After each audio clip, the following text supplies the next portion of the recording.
Patna SSP Manavjit Singh Dhillon बुरे तरीके से फंस गए हैं।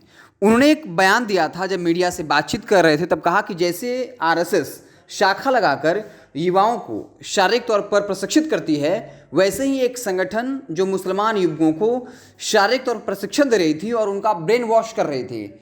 पटना एसएसपी के इस बयान के बाद राजनीति तेज हो गई है।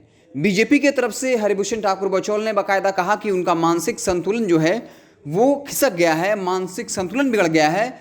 एसएसपी पर कोई कार्रवाई हो, नहीं तो फिर बीजेपी कोई बड़ा एक्शन ले सकती है। तो इसको लेकर राजनीति जो है वो काफ़ी गर्म हो गई है। लेकिन इसी बीच हम पार्टी के राष्ट्रीय प्रवक्ता दानिश जवान समर्थन में उतर आए हैं। क्या कुछ कहा है, पहले सुनिए फिर बात करते हैं।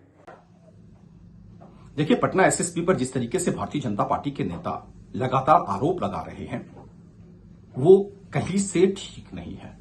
उन्होंने सिर्फ ये कहा है कि जिस तरीके से संघ सुबह सुबह शाखा लगाता है वैसे ये लोग भी शाखा लगाते हैं। तो इसका मतलब ये नहीं है कि उन्होंने संघ को आतंकवादी संगठन बता दिया। रही बात देश को इस्लामिक स्टेट बनाने की, तो अगर किसी मुस्लिम नाम के व्यक्ति ने इस तरह की कार्रवाई करी है तो आप उनके ऊपर में कार्रवाई कर रहे हैं कि भाई भारत को इस्लामिक स्टेट बनाने की साजिश रची जा रही थी। और जो नेता खुलेआम ये कहते हैं कि भारत को हिंदू राष्ट्र बनाया जाएगा, आप उस पर खामोश बैठे हैं। अगर इस्लामिक स्टेट बनाने की बात करना गुनाह है तो भारत को हिंदू राष्ट्र बनाने की बात करना भी गुनाह है। भारत के संघीय ढांचे पर यह चोट है।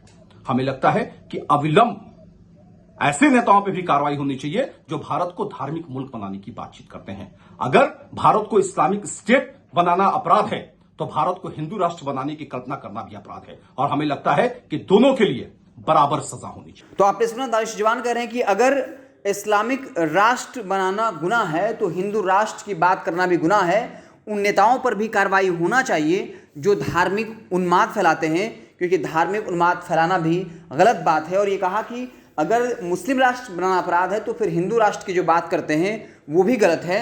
और वो पटना एसएसपी मानवजीत सिंह ढिल्लों के समर्थन में उतरे और ये कहा कि मानवजीत सिंह ढिल्लों ने आरएसएस की तुलना जो है वो किसी आतंकी संगठन से नहीं की है, बल्कि इतना कहा है कि जिस तरीके से आरएसएस शाखा लगाकर युवाओं को शारीरिक तौर पर प्रशिक्षित करती है, वैसे ही कोई संगठन जो है मुसलमान युवकों को बुलाकर शारीरिक तौर पर प्रशिक्षित कर रहा था।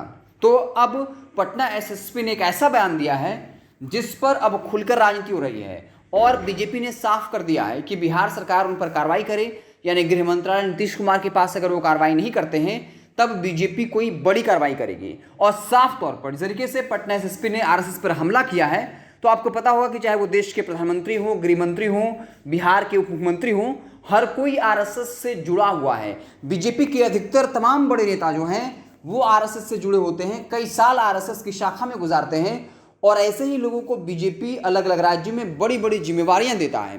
तो आरएसएस को लेकर जो बयान पटना एसएसपी ने दिया है, जो बातें कही है प्रेस कॉन्फ्रेंस के दौरान, इसको लेकर अब बिहार की सियासत काफ़ी गर्म होने वाली है। और मानवजीत सिंह ढिल्लों से मांग कर दी गई है कि वो माफ़ी मांगे, नहीं तो फिर कोई बड़ी कार्रवाई की जाएगी। आप देखते रहें NBC 24। हम आपको बिहार की तमाम छोटी बड़ी खबरों से लगातार अपडेट करते रहेंगे। बहुत बहुत धन्यवाद।